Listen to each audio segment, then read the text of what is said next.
कृपया अगर आपको कोई बीमारी पहले से है या आपकी एज ज्यादा है या आप बहन कोई प्रेग्नेंट है तो वो इसमें यात्रा ना करें। भारतीय रेलवे 1 जून से 200 ट्रेन चलाएगा।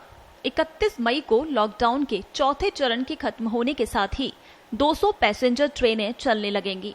एमएचए के निर्देश अनुसार वो लोग जिन्हें कोविड-19 से ज्यादा खतरा है, जैसे वृद्ध, कोमॉर्बिडिटीज वाले लोग, गर्भवती महिलाएं, 10 साल से कम उम्र के बच्चे और 56 साल के ऊपर का व्यक्ति रेल यात्रा ना करें, लेकिन अगर बेहद जरूरी है तो यात्रा करें।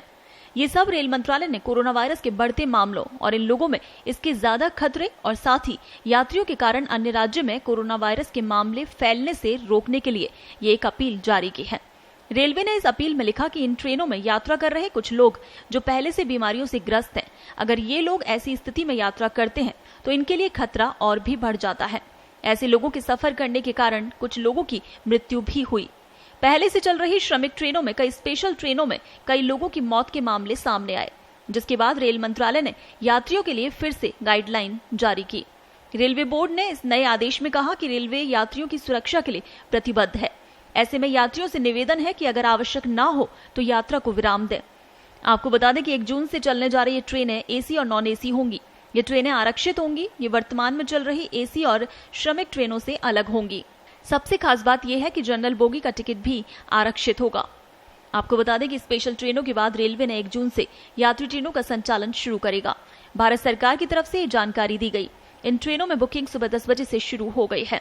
रेलवे ने कहा कि उसने गृह मंत्रालय और केंद्रीय स्वास्थ्य मंत्रालय से विचार विमर्श के बाद ही इन ट्रेनों के संचालन की आंशिक बहाली का फैसला किया। रेलवे ने 1 जून से चलने वाली 200 ट्रेनों की सूची जारी कर दी है। रेलवे के अनुसार ये ट्रेनें पूरी तरह आरक्षित होंगी, जिनमें एसी और गैर एसी श्रेणियां होंगी। सामान्य डिब्बों में भी बैठने के लिए आरक्षित सीटों की सुविधा होगी। 1 जून से चलाई जाने वाली ट्रेनों के लिए केवल ऑनलाइन टिकट बुक करने की ही अनुमति होगी। पहले से आरक्षण कराने की अवधि अधिकतम 30 दिन होगी। इससे पहले रेलवे बोर्ड ने स्टेशनों पर खानपान बिक्री इकाइयों को खोले जाने की अनुमति भी दे दी। साथ ही कहा है कि फूड प्लाजा जलपान वस्तुओं को केवल लेकर जाने यानी टेक अवे की अनुमति होगी। वहां बैठकर खाने की कोई व्यवस्था नहीं की जाएगी। आदेश में कहा गया है कि इन इकाइयों में पैक किया हुआ सामान, जरूरी सामान, दवाइयां की दुकानें, बुक स्टॉल आदि शामिल हैं, जिन्हें देश में कोविड-19 के फैलने के बाद बंद कर दिया गया था। रेलवे बोर्ड से जारी इस आदेश में साफ कहा गया है कि रेलवे जोन स्टेशनों पर खानपान इकाइयां खोलने के लिए बोर्ड से आवश्यक दिशा निर्देश ले रहे हैं। रेलवे बोर्ड ने आदेश में कहा, जोनल रेलवे और आईआरसीटीसी को कहा गया कि रेलवे स्टेशनों पर सभी स्टैटिक कैटरिंग और वेंडिंग इकाइयां तत्काल प्रभाव से खोलने के लिए आवश्यक कदम उठाएं। वहीं फूड प्लाजा जलपान वस्तुओं की केवल लेकर जाने यानी टेक अवे की अनुमति होगी। वहां बैठकर खाने की कोई व्यवस्था नहीं की जाएगी।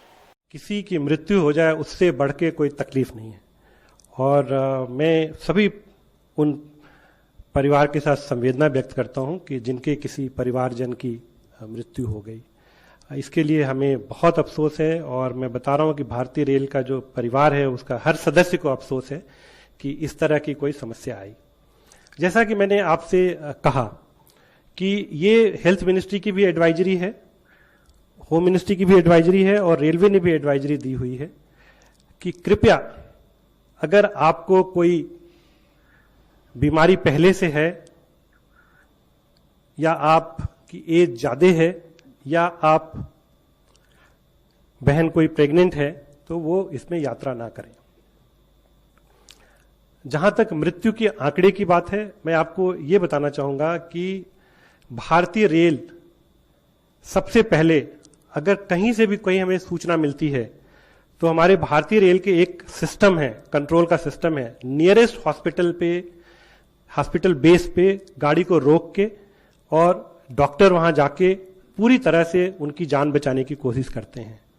और यही कारण है कि कई यात्रियों को डॉक्टरों ने जाके अटेंड किया, कई माताओं बहनों को, जैसा कि मैंने बोला कि ट्रेन में डिलीवरी कराई, जैसे ही पता चला समय में जाके ट्रेन में डिलीवरी कराई 30। ये जो हमारे श्रमिक भाई बहन हैं, मैं समझ सकता हूं जो इस समय विषम परिस्थिति है, इसमें ये स्टेज होते हुए भी उनको यात्रा करना पड़ रहा है। मेरा अनुरोध है कि वो लोग यात्रा ना करें। जो भी ये मृत्यु होती है, एक सेट प्रोटोकॉल है, इसमें जो लोकल स्टेट गवर्नमेंट की पुलिस जीआरपी इसको पूरा इन्वेस्टिगेट करती है और उसमें जो मृत्यु का कारण है, क्या परिस्थिति है, इन सबको इन्वेस्टिगेट करती है। अब ये बिना इन्वेस्टिगेट किए हुए, मैंने देखा कुछ रिपोर्ट्स ऐसी आई कि भूख की वजह से मृत्यु हो गई। वो हमारे पास, हमने सारा एनालाइज किया, उन ट्रेनों में कोई खाने पीने की कमी नहीं थी। अगर 1500 भाई बहन जा रहे थे तो उसमें से 1499 भाई बहन बिल्कुल सकुशल अपनी जगह पहुंच गए। ट्रेनों में कुछ ऐसी जगह हुई कि कुछ मृत्यु हुई।